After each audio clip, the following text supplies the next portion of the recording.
Welcome back to the Paddle and Fin Podcast Network. We're brought to you by Yak Gadgets. For all your fine quality kayak fishing accessories, go to yakgadget.com. Pelican cases, cooler, and lighter. Go to pelican.com. And the 153 Bait Company. For all your hard and soft bait needs, go to the 153angler.com. Now let's join our special guest around the campfire. Welcome back, everyone, to another episode of Feather and Fur Podcast. I'm your host, Brad Hurlbus, and today we have Jay Thomas on the show. He is the owner of Blindgrass, a synthetic grass, so we're going to bring him right in. Welcome to the show, Jay. I appreciate you coming on. How y'all doing? I'm doing really good. I'm getting pretty excited, to be honest. Northern Duck Opener is this Saturday. So I'm pretty excited. Duck season's about ready to fire off in Wisconsin here. Very good. And I brought you on the show because I just was actually introduced to your product, which is Blindgrass. And it's completely different than anything I've ever used before. And I was instantly sold the first time I saw it. Well, thank you. That's good to hear. And we've been selling, we started, I've been looking for something like this for years and years. Started testing this, I think 4 years ago, and started selling it 3 years ago. And yet this August was our third anniversary, and it's just been great. I mean, we haven't had a single order come back because somebody didn't like the product, or a single, nobody's complained. Right. Everybody, only thing, the complaints we have now is we're out of stock on a lot of stuff. Looking at the website, you can tell, like, I'm assuming you had a pretty big run. Like, I'm assuming your business is growing quite a bit quickly, because all of a sudden I had never heard of you. And then one person, that a couple people I ordered, I've now had multiple people I know order from you already. And it seems like it's just this huge ball rolling in the little circle I know. So I'm assuming that's kind of happening throughout the country. Yeah, it really has. It started something like 3 years ago, and I'd really started making it for we hunt pit blinds a lot, and then we hunt the marsh. And you get a bad storm or something come through, or just hadn't brushed the blind. Pit blinds, you got to brush them every day because you got people coming, getting out, in and out, and dogs running around, breaks the grass up. Or you get a storm come through at night and dumps an inch of rain, and it knocks all the grass down. So I'd go trying to plan different places, because you get off work at 5 o'clock and go into the camp, and you get there, it's after dark. You don't want to go cut rozos or cut saltgrass or anything. Or you got to go that next morning and it's in the dark. So started looking for something and played around with different stuff. And I'd go like to Hobby Lobby and look at their stuff. But good God, it was expensive. Right. I didn't like the way the other mats looked. I never tried them, but it was all, they were all just one color, and it didn't blend in with anything. The other mats I saw. And once they started looking about right, they started getting different colors on them. They a little mildew and stuff. That's when they disintegrated. Right. So just played around with different stuff, and then finally found what we're currently using now. 4 years ago, we tested it that year. Left it in the back of my truck all summer. See if it faded. See if anything happened to it, and it's just stayed the same.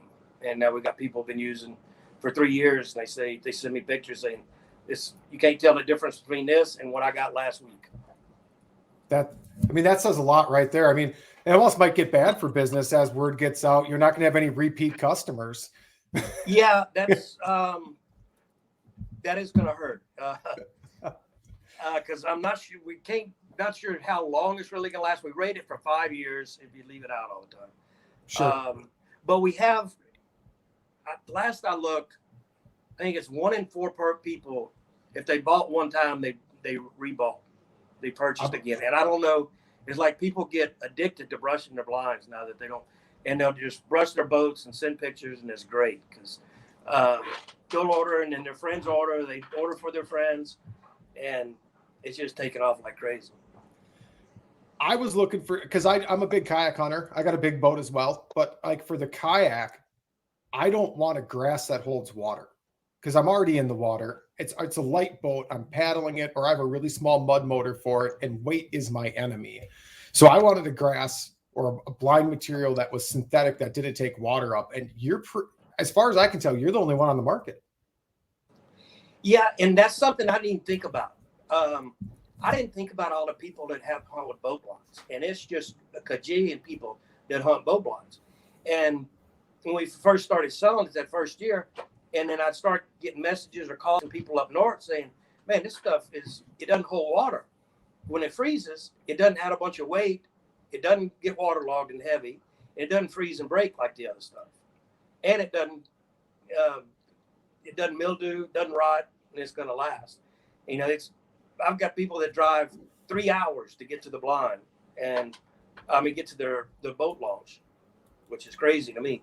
But they do it. And I feel bad. I said, man, we're 45 minutes away. We have a camp just so we can go spend the night there the night before and cook and stuff.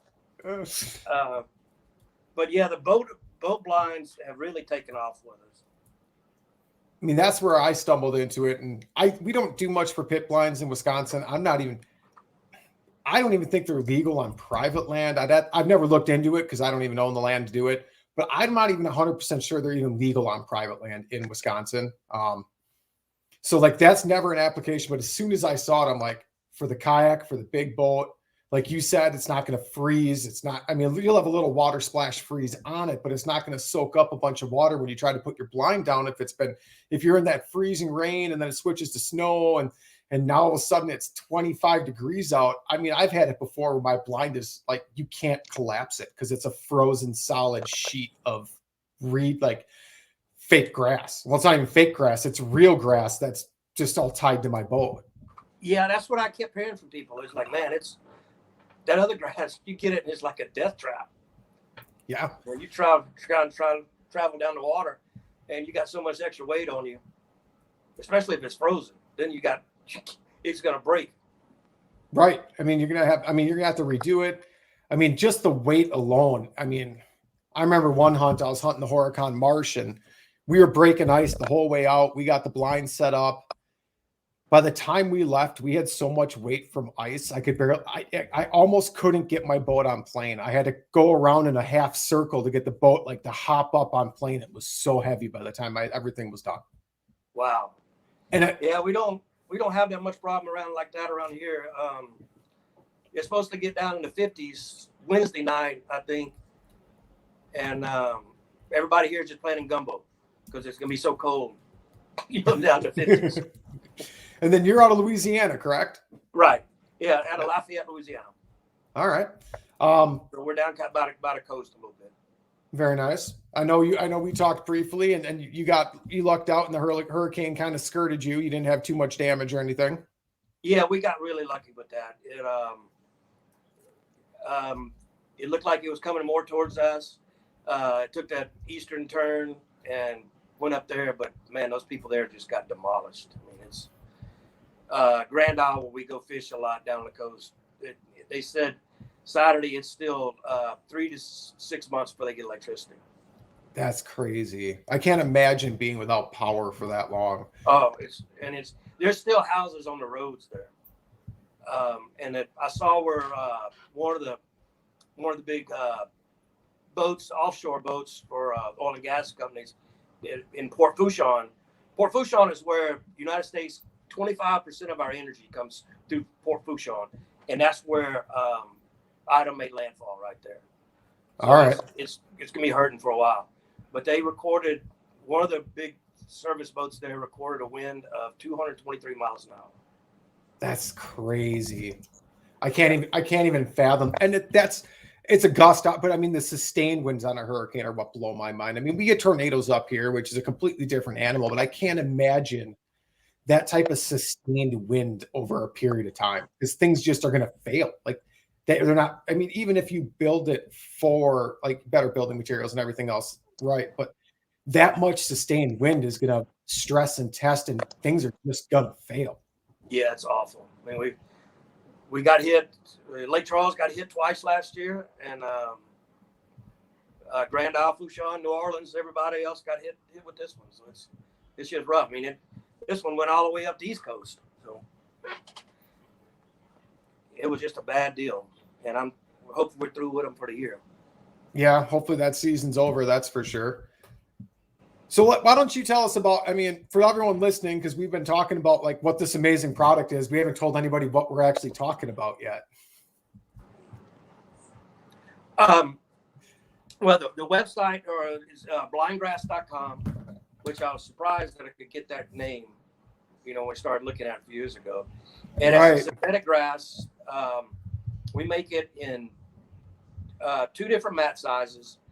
We have a 24 inches wide by 33 inches tall, and it's sewn on one end, and the other is loose. And that's for a lot of like pit blinds or weaving it through stuff. And then we have 24 inches wide by 48 inches tall, 4 feet tall. And that's sewn 14 inches from each end. So it'll stand, and that much will stand up on its own, which makes it different from other grasses too. The reason we make it 2 feet wide is because it's sewn with a rubber coated zinc wire, so it won't rust. But if you cut it, it's gonna unravel. So we make it 2 inches wide, 2 feet wide. But we have started making them where there's extra wire on all 4 points, so you can weave them together, connect all the mats together if you want to. Got it. We have 3 different colors. We have a fall blend, which is our most popular color. It's has different tans and browns in it, and we have a rice, cornstalk, Johnson grass color, a dead grass color. That's a little lighter. It has a little mildew in it, looking like. That's not working. And then we have a wintergreen blend for people that hunt ryegrass and stuff like that. And then we also have loose grass, which is called bundle grass, and it's individual strands, 4 feet tall, and you just bundle them up or however you want to attach them to your stuff. And that's what I went with. What stuff you got? I went with 20 pounds. I went with the 20 pounds of loose so I can use it. Yep. I think 20 pounds will be enough for my blind when it's said and done. I might have to order more. We'll see how it all works out and how much better I want it to be. Because that's for my big boat. I think I have a banded axe combo shore blind, so it's only 9 feet of the boat, but I like to be pretty concealed, so I'm not sure 20 is going to be quite enough for my application on a 16-foot boat with that 9-foot blind. It'd be plenty for a kayak, though. That's for sure. Yeah, I mean, for a kayak, that'd be more than enough. Because the kayak's not going to take that much. I'll get calls every day about people saying, "I got this boat. How much do you think?" It just depends on how much brush you want to have it on there. Here, by the time we spec belly hunt, our duck seasons our ducks, we just don't get them as much here anymore. But we spec belly hunt, and by the time they get to us, they've seen everything, they've heard everything, and down here, every 700 yards, you got 4 coon asses been blowing a goose call since they were 4 years old, sitting in a hole in the ground, calling everything they can find. So competition's pretty rough. Right. We got to stay well hidden. A lot of competition, high pressured birds by that, high pressure and extremely educated birds. I mean, your hide's going to be everything then. Yeah, it really is. And last year in the season, I shot bird at 20 yards, 15, 20 yards, right on top of us. Perfect. You can't ask for anything more, especially when you get down south. I mean, we're pretty spoiled up here in Wisconsin. I mean, we're getting geese come through that it's only seeing some pressure through Canada. And I mean, we're the ones where we get some video, or if we have the right spread on the right field, I mean, we'll have birds landing in our decoys and everything. But as the season wears on, I mean, birds do get educated by us, but nothing like down south. Yeah. Yeah, it gets rough down here, that's for sure. But it's tough to beat. It sure is fun. I've never hunted specs. I mean, it looks completely different than what I do up here for Canada geese. I mean, just the calling is completely different to begin with. Yeah. and I've never gotten to hunt Canada geese. We shoot a few cacklers here, but not. I mean, that's just amazing. Like, I mean, how the flyway's different and where the birds stop and how far the birds go down, and it just blows my mind, like how different and diverse, like certain areas. Like we don't get specks here, we don't get snows here. I very rare. I mean, if someone shoots a speck or a snow in Wisconsin, it goes all over Facebook instantly just because it doesn't happen. Yeah, I guess y'all just don't have as much farmland there. Y'all mostly dairy, huh? We have a lot of corn. We have a lot of corn for dairy. We got a lot of corn for silage for dairy farms, though. You get towards the central state, you'll get a lot of more potato farms, but we have quite a bit of corn here. But we don't see, I don't think they push this far east. I think they work that more northern through the Dakotas down. I just don't think they're hitting on this side of the Mississippi. Yeah, and it's like I said, it changes so much. I mean, it's Arkansas, they used to not shoot specks. Like now they shoot tons of specks. And it's strange in Arkansas, man, they can have a flat field, no grass whatsoever, and they'll take a blind, one of those panel blinds, put it up with 5 feet of brush, stand up in the middle of nowhere, put 10 guys in it, and shoot specks like crazy. Here, they won't come within 500 yards or something like that here. See, it's crazy you bring that up because there's been a trend lately in this area. Everyone went to layout blinds. Yeah. Because you're always jumping fields and everything else, and we're getting a lot of permission on farmers' fields. Now you're seeing people transition back to A-flames and panel blinds because it seems like geese are more leery of they're able to spot a layout blind better, and they're not as leery of an A-frame. There's like this weird trend where it's going backwards almost. Huh. Yeah. Yeah, it's like everything changes. It's crazy. I mean, when I was a kid, we used to go hunt out central west Texas. My dad was a big quail hunter, and man, we'd go shoot ducks out there like crazy off those tanks. People didn't know what ducks were out there hardly. They didn't mess with them. And now there's geese out there. There weren't geese out there for nothing. But it all changes in the flyway. Like here, we've got a bunch of different factors against us on our duck hunting. We've lost a lot of rice acreage. Sugarcane. Sugarcane's more profitable, easier to farm, and then and everybody's crawfishing now. Crawfish is big business here, but that makes a deeper water field. So the water's deeper, so ducks and geese can't feed in there as well. They don't like that, and then plus you got a crawfish boat running through there every day checking traps.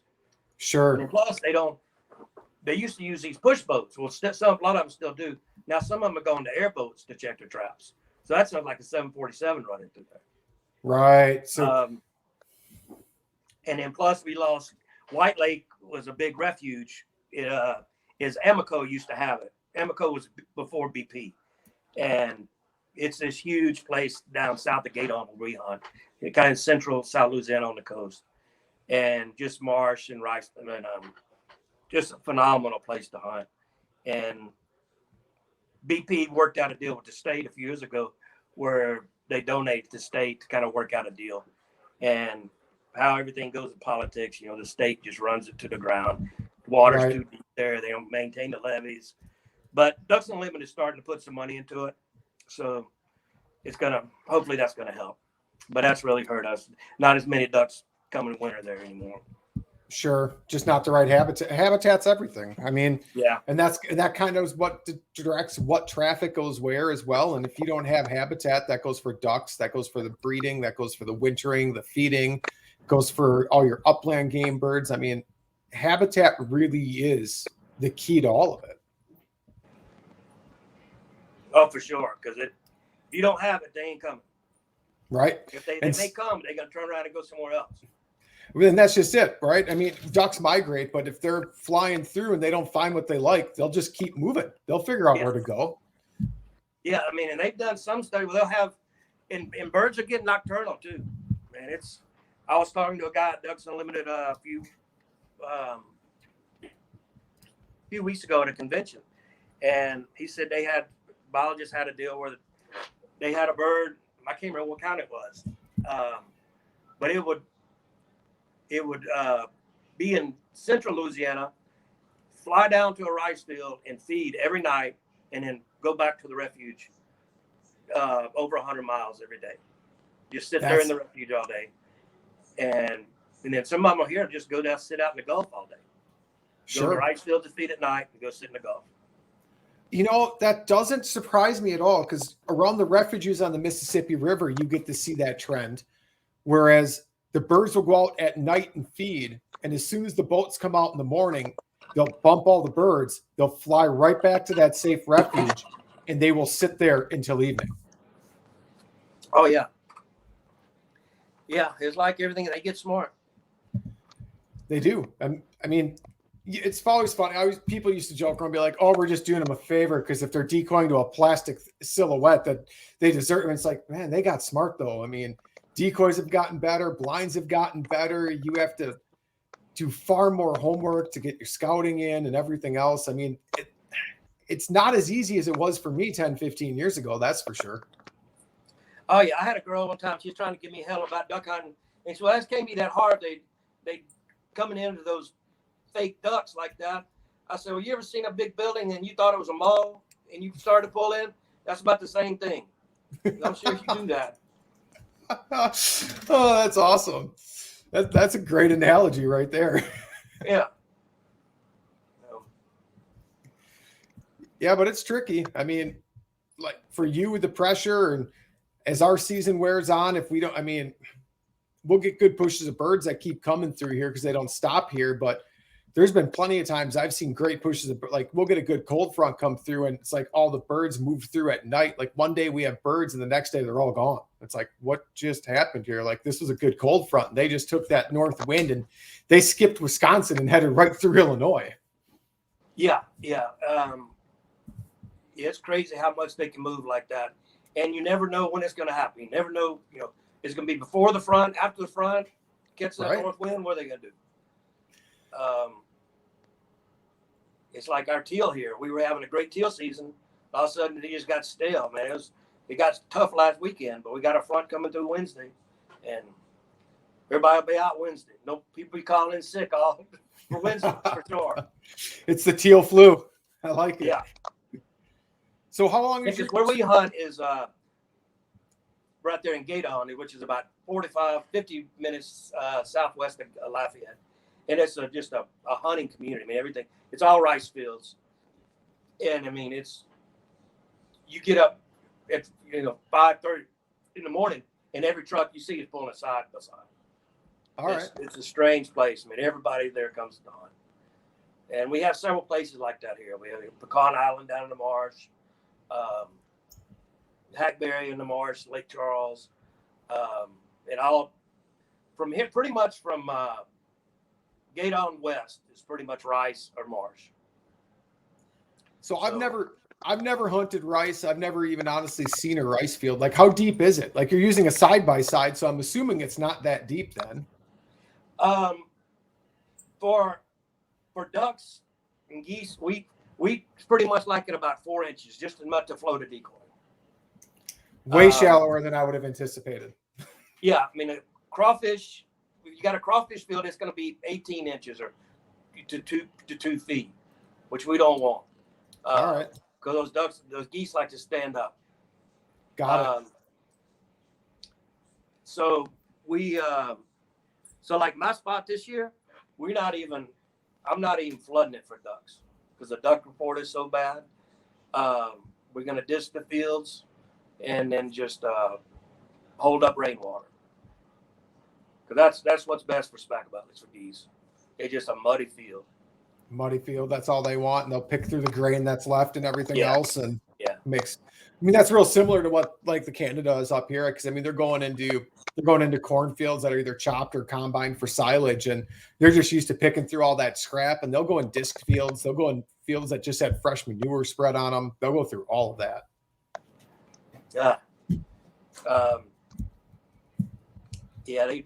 It's amazing. You can tell when the geese here are about to leave and go back up north. is they get in the green fields and they start eating that green grass. It gets more protein, I guess. Interesting. So do they normally make it? Do they storm? All right. So you have your teal season right now. Is that an early season then, or is like your teal open for? Yeah, it's an early season. We teal, which it's all blue wings, and it's we started weekend before last, and it'll go through this weekend. All right. So you get that's what, 2 solid weeks pretty much then? About 3 weekends. 3 weeks. 3 weekends, and then we shut down, and we'll fish until November. I think we open the second weekend in November. All right. I mean, that's quite a bit different than Wisconsin. I mean, our early teal season this year was 10 days, 9 or 10 days. And then our early goose is 15. And then we get a little bit of a break. Then we have a youth hunt, which is just 2 days, which is the whole season's open for the kids, which I think is kind of cool. And then this coming weekend's now the northern opener. And then the following is the southern opener. Yeah, we hunt. Let's see. We hunt the rice field, and then hunt the marsh too. I hunted the marsh Sunday, and we limited there too. But problem is freaking alligators, man. Because you can't hunt your dog because it's alligator. Too many alligators are out when it's hot like this. So we lost 3 teal Sunday to alligators.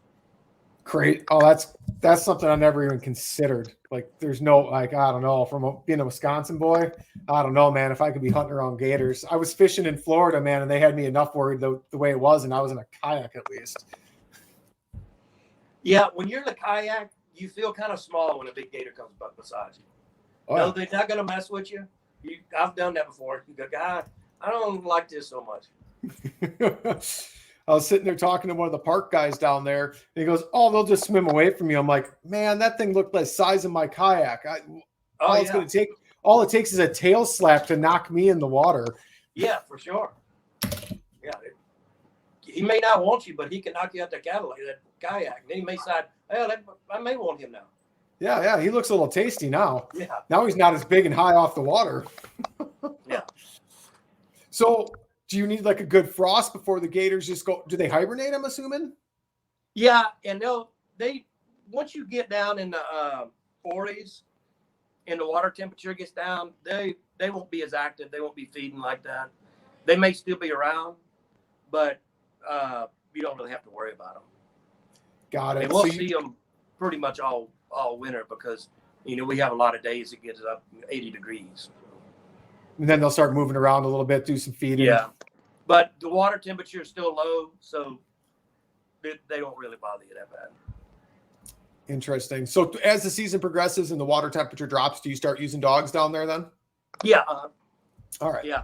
Yeah, we use them in the rice fields, but not in you still got to worry about a bird going way off and crossing a canal, and because the canals have a lot of gators in them. But once the water temperature drops, we start using them. But sometimes marsh hunters can't really use them opening weekend, can't use the dogs, but usually by the second weekend or so. Hopefully we get a good front before then.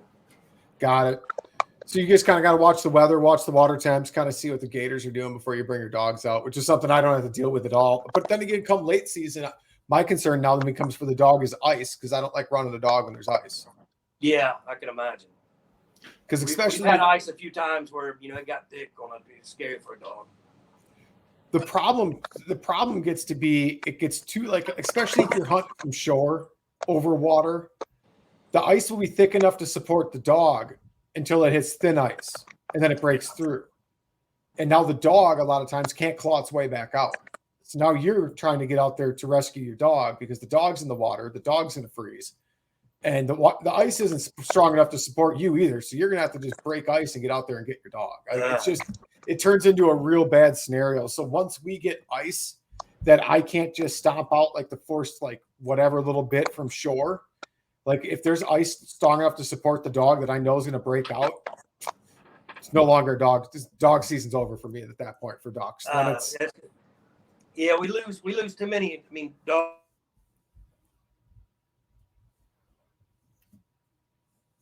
Uh-oh. There was 2 guys last year, 2 young guys that got on the Mississippi River here. I think they were out of Mississippi, and poor things still hadn't found them. They got out there in rough weather, and I don't know if they were boat capsized or what, but it just happens too much. Yeah. When you start getting, I mean, we lost someone over the 4th of July weekend by us on the Wisconsin River. It was a boating accident. Didn't have his life jacket fastened, fell out of his life vest. The river, I mean, it's hard to find someone in the river if they go in. I mean, especially when you start getting into duck hunting season. I mean, I wear my life jacket anytime the big motor's running. I've just gotten in the habit of it, because if I go in for whatever reason, I wear my kill cord on my wrist too, because if I go in, even if worst case somehow something happens, some sort of accident, and I don't make it, I don't want to have rescuers out there looking for me for the next 3 weeks and put my family through that either. No, it's too easy to wear that life jacket. Right. And they don't take up that much room. I mean, it's not in my kayak, I wear it. In the big boat, I wear it. Whenever that motor's running, or in the kayak, whenever I'm in there, period, it's just worth it. Yeah. And that's my main things. If you get in a boat, especially duck hunting in the dark, put that life jacket on, and always keep those safeties on. Oh, absolutely. My first rules at the duck camp is, number 1, don't shoot me. Number 2, don't shoot my dog. Number 3 is, if you break rule number 2, be prepared to break rule number 1. Mine's similar, only my first 2 rules are don't shoot my dog and then don't shoot my dog. But that comes from like taking people out upland hunting, where you just got to continuously drive in their head. Do not shoot at a low bird. Do not shoot at a low bird. Do not shoot at a low bird, because that's how dogs get shot in the uplands. Yeah.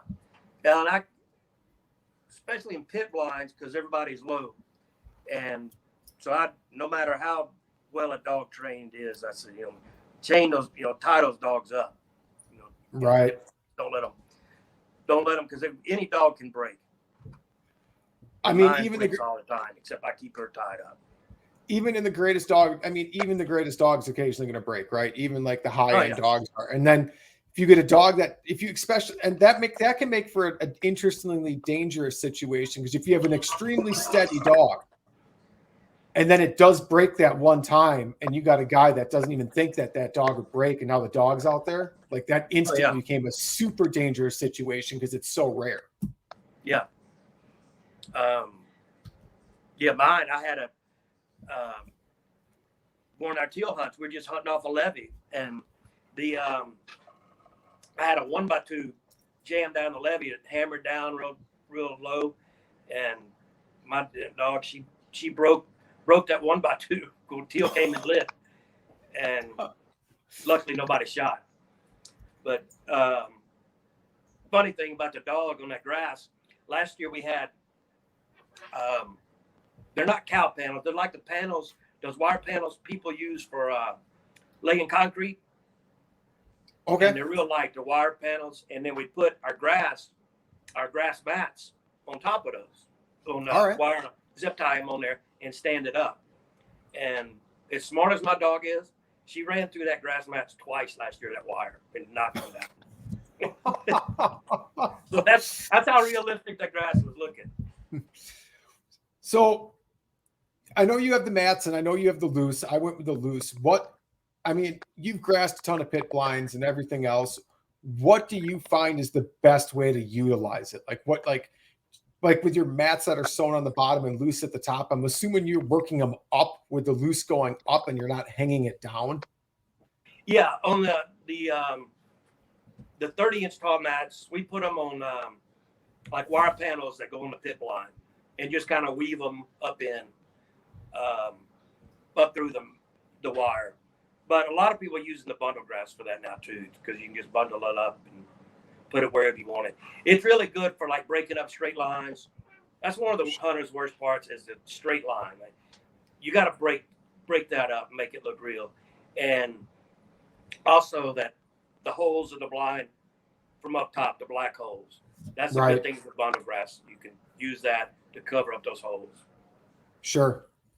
Have you heard of anybody talked about how they're doing it on boats? Are they using more of your grass mats, or are they using more of that bundle grass on boat blinds? Everything. I mean, I tell them all the time, I'm sorry I don't have a better answer for you, but because we have a couple of different boat blind kits that come with the mats and the mesh and stuff. But some people, last year when we were out of the bundle grass, some people were ordering mats and cutting the wire to use it as bundle grass. All right. It's kind of all over the board, man, what people are using it for. Interesting. Go ahead. I was gonna say I went with the bundle grass, not necessarily because I thought it'd be easier, because that's what you had in stock. Oh yeah. Well, unfortunately, that's all we've got in stock. We've had in stock. It's such an issue right now. I mean, we ran out of the mats last December, I think, and I thought, well, I'll hold off a little while before we make an order, because it's going to take a while to get here. But nobody's going to be wanting it in February and stuff. Well, people started calling in February and messaging saying, when are you going to have it in stock? So we went ahead and placed a smaller order in April. Well, it was ready to go in May. It didn't get picked up until July 28th, and we still hadn't got it. Oh. And it's just buku more expensive to get it, too. I mean, to get it shipped. Right. And so we placed a large order after that one to make sure we got everything in stock for September. Well, it had, it was last year for a container, it cost about $6,000 to ship it to our door. Okay. For this one, our normal people said it was going to be $21,000 to our door. Oh. In another place that it's going to be $18,200 to the door. I said, oh, great. Here, send it. I'll sign the paper. Well, then they him and haw. When we can't get it, we got to wait. Then 3 weeks ago, they come back and said, well, New Orleans is no longer taking any shipments coming in because they're closing some ports because they don't have anybody to unload them. So it's got to go to LA. So instead of costing $18,000, it's going to cost $31,000 now. Wow. How do you expect us to do pricing and stuff when it keeps changing like this? And we don't know if we'll get it for duck season. That's crazy. So they got the thumb down on us, and it's killing us. It's just awful, and it's our. You were saying how about our earlier about it may hurt our sales because it lasts so long. Well, we trying to change our business model because when we first started, we wanted to get it in all kinds of stores. Well, with stores you can't make enough profit. You don't make as much profit. Right. And I contacted a big wholesaler I knew, and I sent him some samples of it. And he called me back and said, "No, we're not going to take it." He said, "The problem with this, it doesn't disintegrate after a year." Sure. So with the other stuff, they can just sell it year after year after year. Right. So we kind of changed it where, and I like talking to people and sending pictures and stuff. And we don't get that when we sell into the big stores. Right. Like people I've talked to, man, I didn't know Salt Lake City, the big Great Salt Lake had so many duck hunters. There's tons of people that duck hunt there. I don't know how many people I've talked to from Wisconsin. I knew Wisconsin was good hunting, but that's been a big state, big customer for us. You don't know how many orders gotten from Napa, California. Napa, all I think about is wine, which they still, none of them has sent me any wine from out there. But they so anyone listening from Napa, you want to get in on his good graces, send a case of wine over to them. Yeah. But it's crazy how many from Napa, that have ordered. That's crazy. I lived in California for 7 months, and I actually helped at a youth event for the Ducks Unlimited out there outside. Where were we? somewhere outside of San Francisco for that event. And I was utterly shocked at the turnout at that event. For a youth field day, they gave out a bunch of calls, they did classes, they did art stuff. I was shocked at the turnout in California for duck hunters. Like, so, and I was to Napa multiple times. I don't even know where you would start. I don't even know where they're duck hunting over there. Yeah. I mean, I knew California was a big duck hunting and great specklebelly hunting, but I just didn't think of Napa. You know, I thought that was like everybody sitting around drinking wine. You got me. I've even been there, and I still don't know where they're going. Yeah, I don't know, but there's no telling how many orders we've had from Napa. Salt Lake, I knew about. Salt Lake, I read about on an old DU magazine back in the day, talking about like how great the Salt Lake is for hunting. And I was just thinking to myself, I'm like, man, with the salt content in that body of water, it's just got to be brutal on equipment. Yeah, for sure. And I can't remember who told me was about it. It was the only thing is so much salt. There's no fish or anything. Only thing is these little bitty tiny freshwater shrimp or some kind of shrimp. They're little bitty tiny. And that's what ducks eat there. Interesting. Interesting. Yeah, it's huge. I mean, I started getting calls from Utah, and I'm like, God, where do y'all hunt? But they do well. I mean, they kill swans and stuff out there. That'd be unique. I have not done that, nor have I made the trip to go for a sandhill crane yet either. I haven't either. I've seen them out there, but I hadn't ever hunted them. I've heard eaten them. They're really good. Are they? I haven't had them yet. Oh yeah, they're delicious. Yeah. So they live up. They live up to that name of ribeye in the sky. Yes. I mean, they are delicious. Like, because I cook a lot of ducks and geese, and I love specklebellies, teal, wood ducks, anything. But sandhill cranes are really good. I'm gonna have to make it happen. I'm just gonna have to make it happen. Did you get one of our dry shot shell bags? No, I did not. That's one of the best things. I have to get that. I don't know why. I got a sweet koozie though. I'm using it right now, actually. I mean, I'm a fan. Well, we had a special running for a while when we were for our anniversary. We were sending. It's here's I got one here. It's this one got the spoonbill sticker on. I just stuck it in mine. I've been using this one, but it keeps your shells dry and they don't fall out when you throw them in your bag. It's not like a little cardboard box. But sure. To me, that's the greatest. It's even better than the grass. For you hunting in the rain, it's hard as shells are to find this year, and as expensive as they are, you don't want your shells getting rusted. No, not at all. That and that thing's cool because as a kayak hunter, like it is so hard to keep things like that dry. Like you're using dry boxes, you're using roll top bags, and you're using whatever you can find just to try to keep some of that stuff dry, especially your shells. Your shells are super important. I'm gonna stick one in the mail to you now. I appreciate it.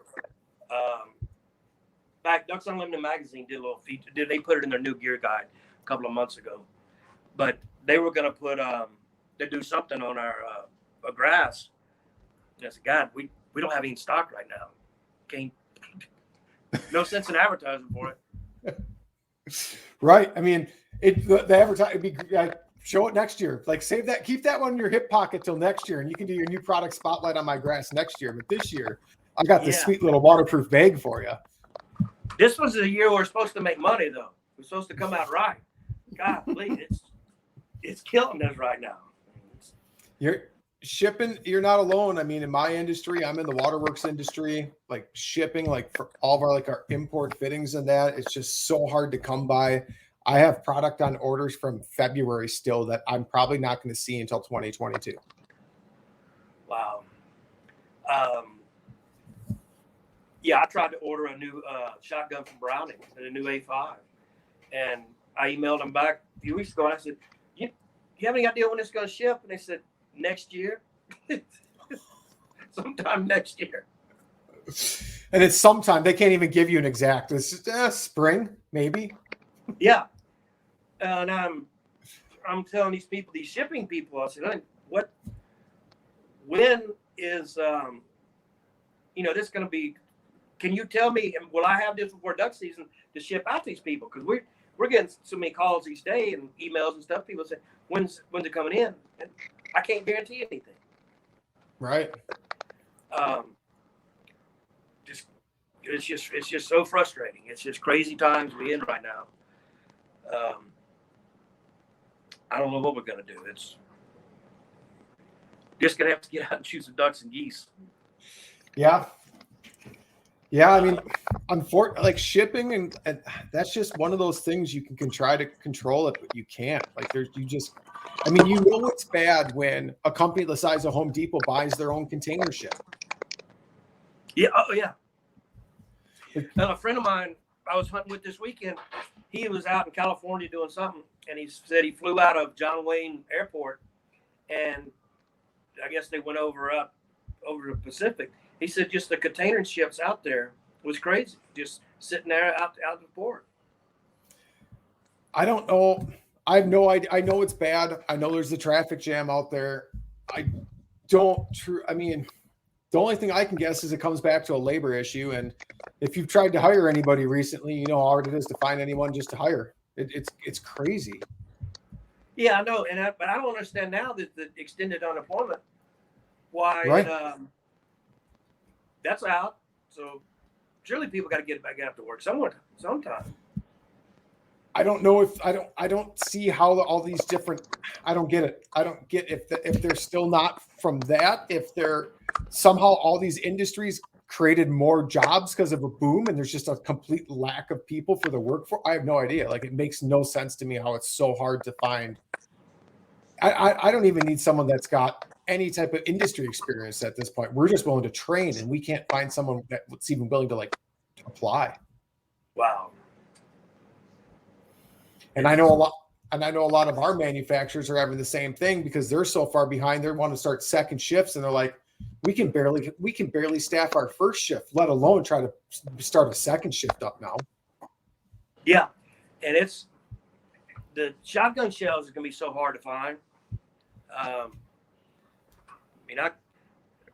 Every time I see a box, I buy it. I did the same thing over winter. I did the same thing over summer. I mean, I'd pick up a couple boxes here. I wasn't hoarding. If they had just got a shipment in, I'd grab a couple boxes. I'd grab a couple like at every shipment from like a different store here and a different store there. Whenever I saw they had a good enough stock, I've got enough only because I planned ahead all summer long, thinking it would probably be an issue. Yeah, it's because I'll go into stores here and they'll be, the whole shelf place is empty. Some of the stores up by me, they don't even have the shelves anymore. They have it all back behind the gun counter now because it's so small, and they were having such high theft rates where they don't even have shotgun shells anymore on the shelves. They have it all on a rack behind the gun counter now. Wow. Whew. It's just crazy how much things changed. It's going to be rough. I'm saving shells as much as I can.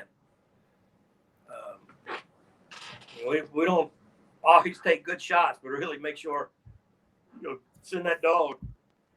Yeah, you got to make every shot count at this point. That's for sure. Yeah, we were hunting teal the other day, and my dog was chasing one, and it kept diving on her. And the guy said, "Shoot!" I said, "I'm trying to save these shells as much as I can. Make that dog work." Tell that dog to swim. Yeah, she'll catch that bird. May take her a little longer. But she's been fat. She's been eating cat food all. We got a cat. She's been eating that cat food. She's been sneaking that cat food out, eating that. So she got fat over the summer. So she need to lose weight. Just make her do a little bit of duck search. That'll get it done, right? Yeah. That's funny. So what part of Wisconsin y'all in? I'm in southern Wisconsin, more southern central. I'm just outside of Madison. But I just got back from a trip over in the Mississippi River. I'm heading. Come October, like end of September, most of October. I'm in the north part of the state more than I'm in the southern part of the state. I save all my vacation for it because I'm a duck hunter, but even more than that, I'm an upland hunter, and up north is where my grouse are. So I save my vacation time. I got my camper. I drag it up there. I'll do 5 days, 7 days at a time. And that's me. Like come October, that's where I'm at. Well, cool. So y'all hunt grouse? We do. We've got a decent grouse population up north, and then we get a lot of woodcock that come through here as well. So I do a lot of woodcock hunting.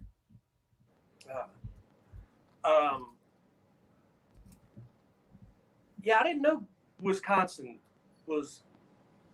I thought that was pheasant. I didn't know they had grouse. Our pheasants now, wild birds are very rare. We don't have a good wild pheasant population. We have the DNR has a program where they raise birds and put them out on specific fields for hunters, but the wild population as farming practices change. You don't have this overgrown fence rows anymore. You don't have that knee-high corn stalk sitting up all winter for cover. Now that they're doing all the silage for corn and straight combining, and they've just been able to expand their fields farther and get closer and closer to property lines without those fence rows. The pheasants just lost their breeding habitat. I never had pheasant before, and I had a customer of ours from Nevada, and he called me last year and said, "Man, I'm gonna send you some pheasants." And he overnighted 14 pheasants, and man, they were delicious. I stuffed some with some boudin and bell pepper and stuff, and put them on a pit. And I made pheasant sauce piquant. Man, it's really good birds.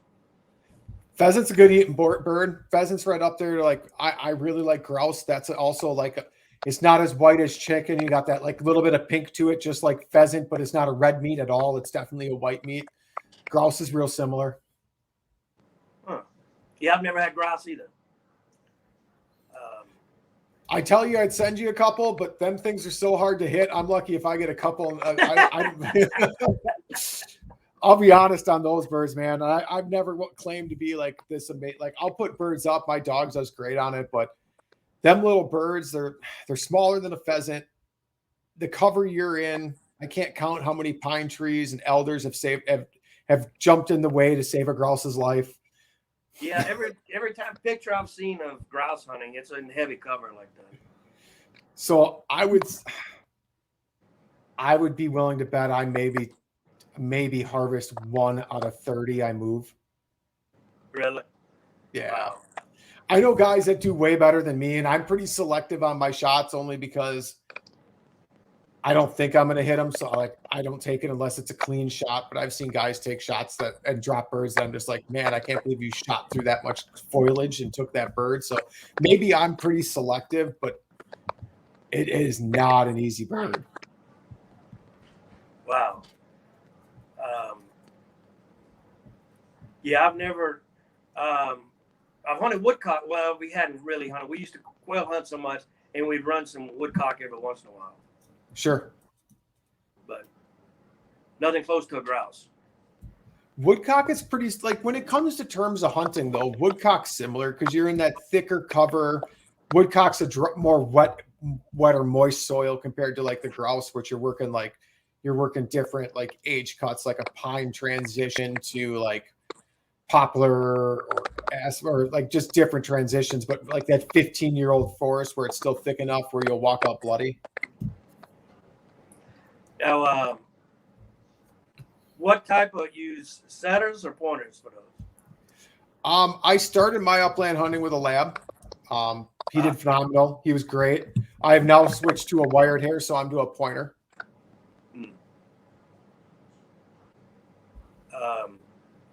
Yeah, we always had pointers. My dad did for bird hunting. We loved it. Was quail hunting. It was great. But we'd go out to Texas once Louisiana hunting got bad, and it would be,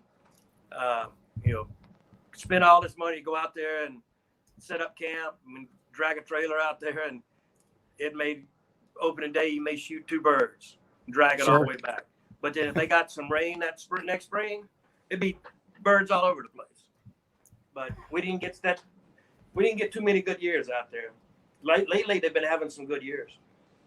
Well, that's a good thing. It's always nice to hear the population of in a specific area is coming back.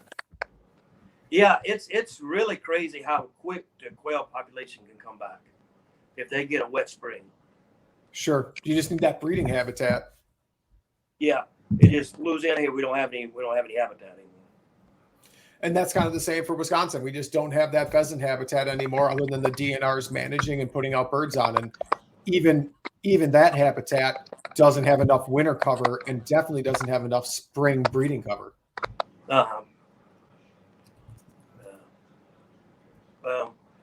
I hope y'all push some ducks down pretty soon. Y'all go ahead and keep some. Just don't. We need them around November. Around November. I mean, our season's just getting good around November. I mean, but last couple of years we froze up pretty early up here. I mean, late, like middle of November now. It can be hit or miss if we're going to be starting to lock up or not.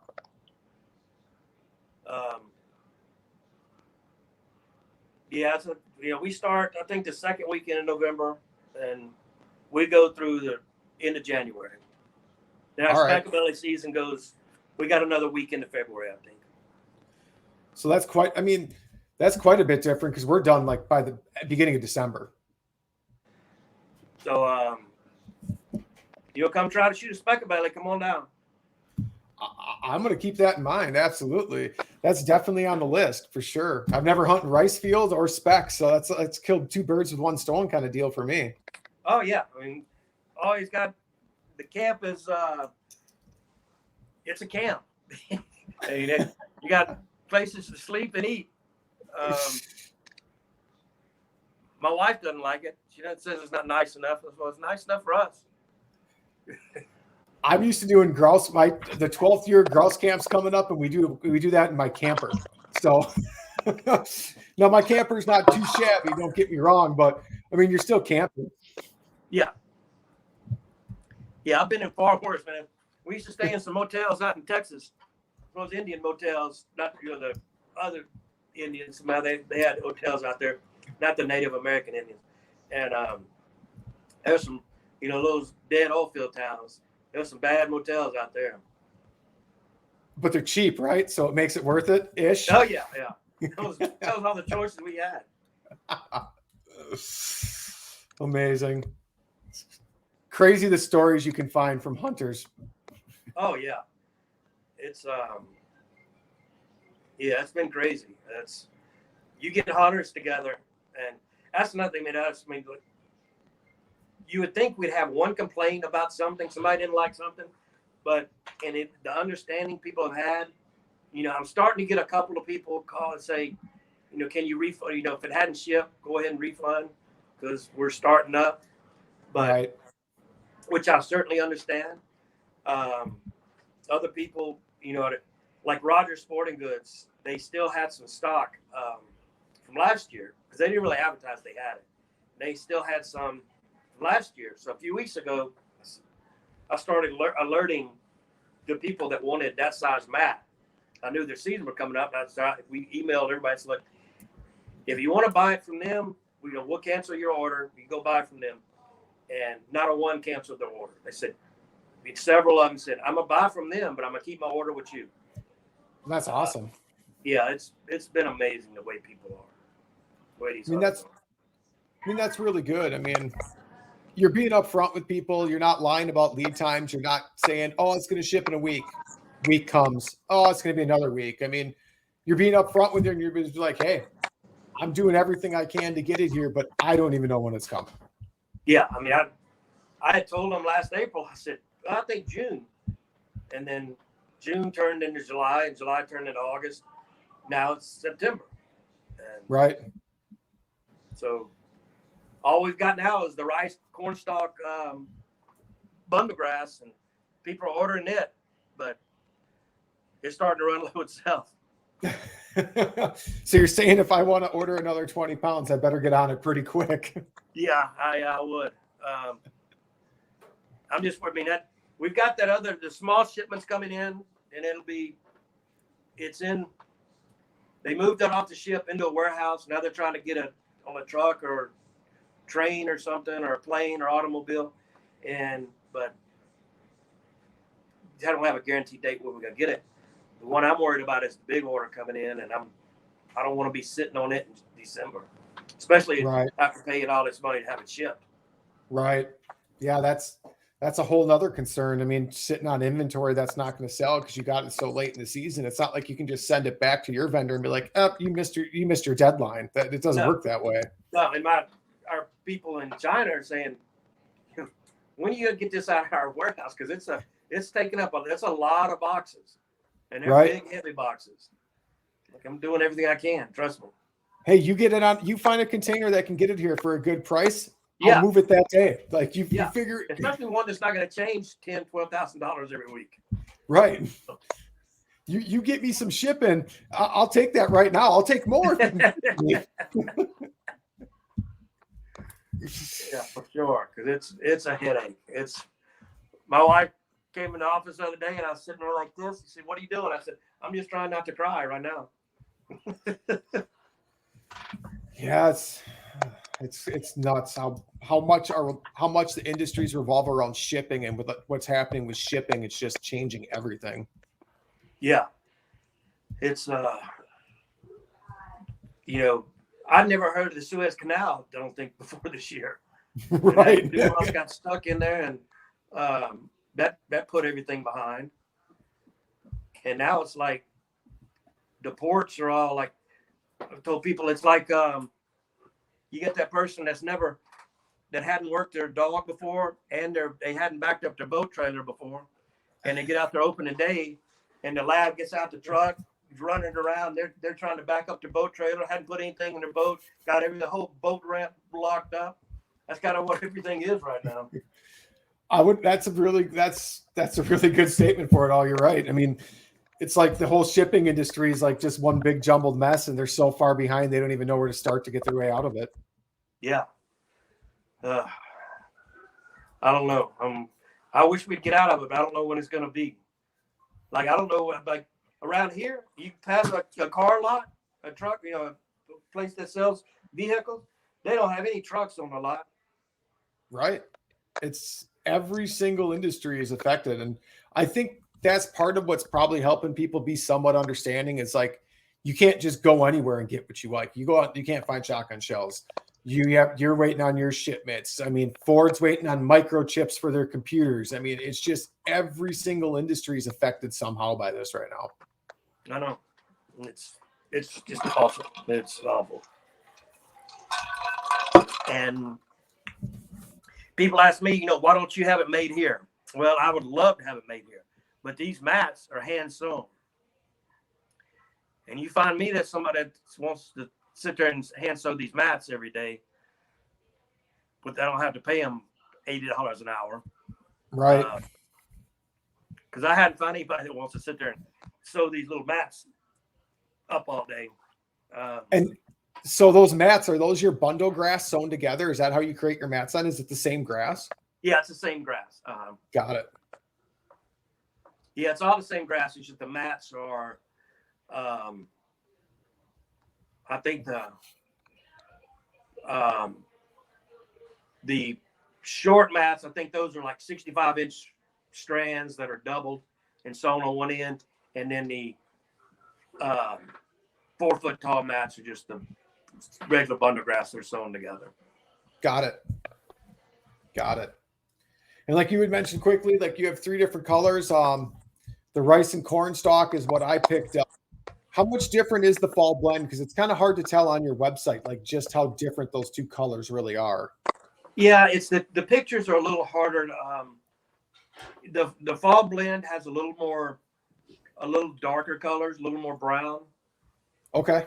Than the rice corn stalk. Okay. And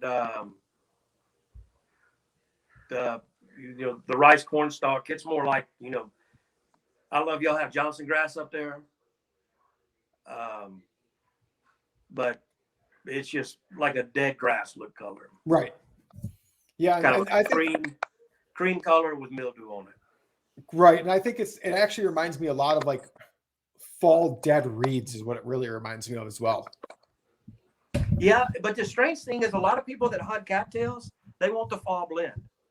Sure. So I don't know. I would have thought the light color like you got would have been better for cattails, but you know, I guess both of them look good. You have different shades and all types of grasses. You know, like the hardest thing we've had to do is match a green. The first grass we got for green, I made to match up with actual grass, but we get the mats in and they were too bright. And sure. I mean, it was just, you know, we still sold them, but I would tell everybody to call in. I said, look, this is bright. Once you get, if you tie it in with the fall blend or the rice core, it looks fine. You know, use some pieces here and there, but a mat by itself is bright. Sure. But I think we made more of a blend on this new grass. The new green is going to look better. And then the strange thing is also that green grass shines. Any type of green grass, like when the sun hits it, it shines a little bit. Sure. Dead just a little more reflective. Yeah. So I think we ever get the stock in, we'll be good. But just can't guarantee that right now. Understood. I mean, I get it. I hope everyone gets it. Why don't you tell everyone how to find you? All right. Our Facebook is Blindgrass. Our Instagram is Blindgrass Camo. And website is blindgrass.com. Simple enough. I mean, it's 337-257-0318.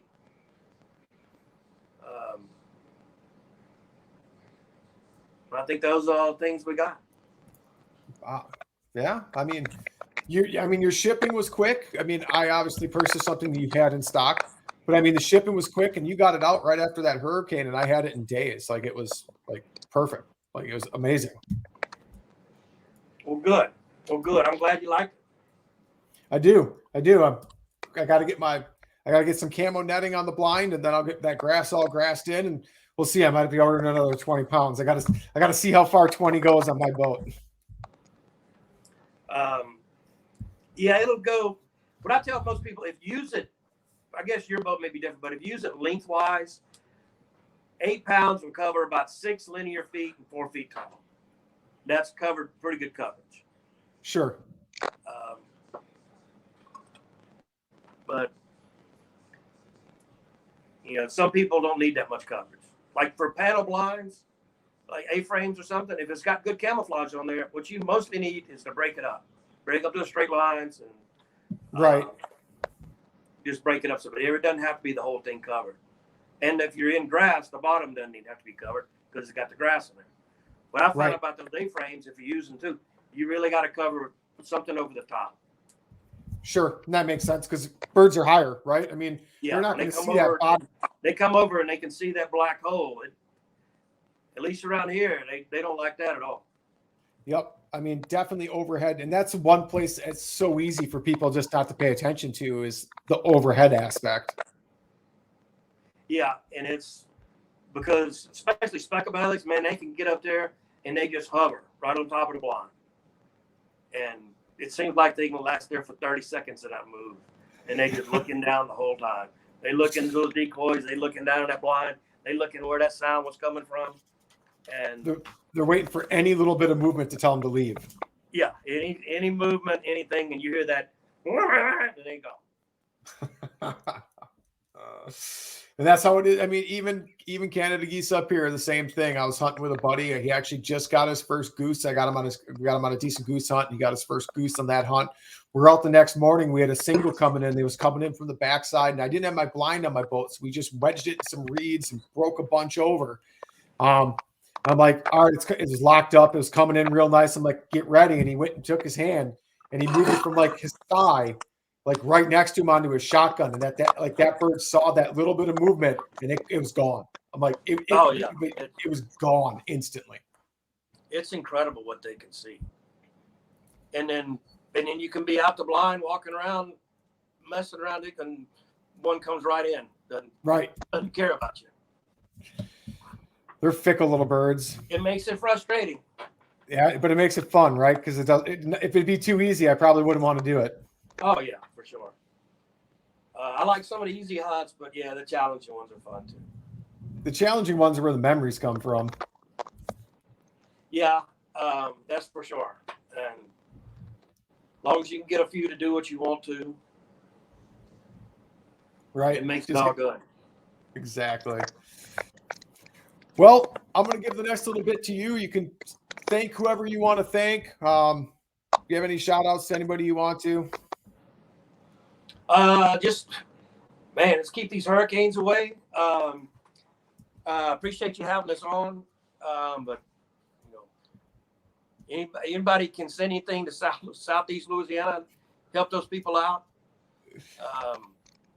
It's gonna be a long haul to get some of that stuff ready. I mean, there's people that lost their livelihoods, a lot of fishing guides, hunting guides, other everyday people, everyday jobs that just they're not gonna be able to do anything for a while. It's gonna be a rough patch to go, and it's hot down here without electricity. I can only imagine. You got that humidity and that heat down there. Yeah, for sure. I appreciate you coming on tonight. It was great. I think you got an amazing product. I think once you get your stock in, which it's going to come, or because you got that bundle grass in stock, I'm probably going to order more before this show airs, just in case there's like a huge surge for you, which I hope there is. I really hope there is, honestly. For all the duck hunters up here, whoever, everywhere, I mean, this stuff is the real deal. If you want something that's going to last and not soak up that water where you have to worry about it, make a kayak heavy or make your boat heavy, and it's not going to rot away on you in 2 years. I mean, if you check this out in person, you're going to be sold instantly. You really are. And it doesn't stink either. Like it doesn't smell like wet, drying grass after a hunt.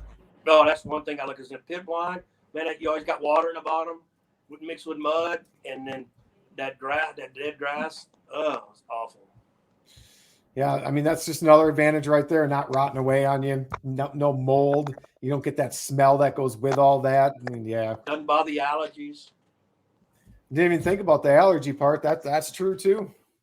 Yeah. Yeah, anybody with allergies, they've had a problem with other stuff. Oh, I can imagine. Well, I appreciate you coming on tonight. I want to thank all my listeners again. Like every week, couldn't do this without you guys. If you guys didn't tune in, I'd just be talking to no one. So I highly appreciate it.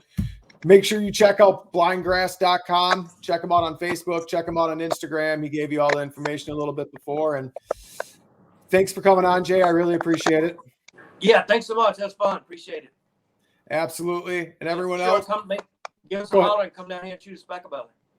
Yeah, hold on one second. I'll talk to you after the show here. And Okay. then to everyone else, thanks so much. And until next time. Thanks for tuning in to another killer episode on Paddle and Fin.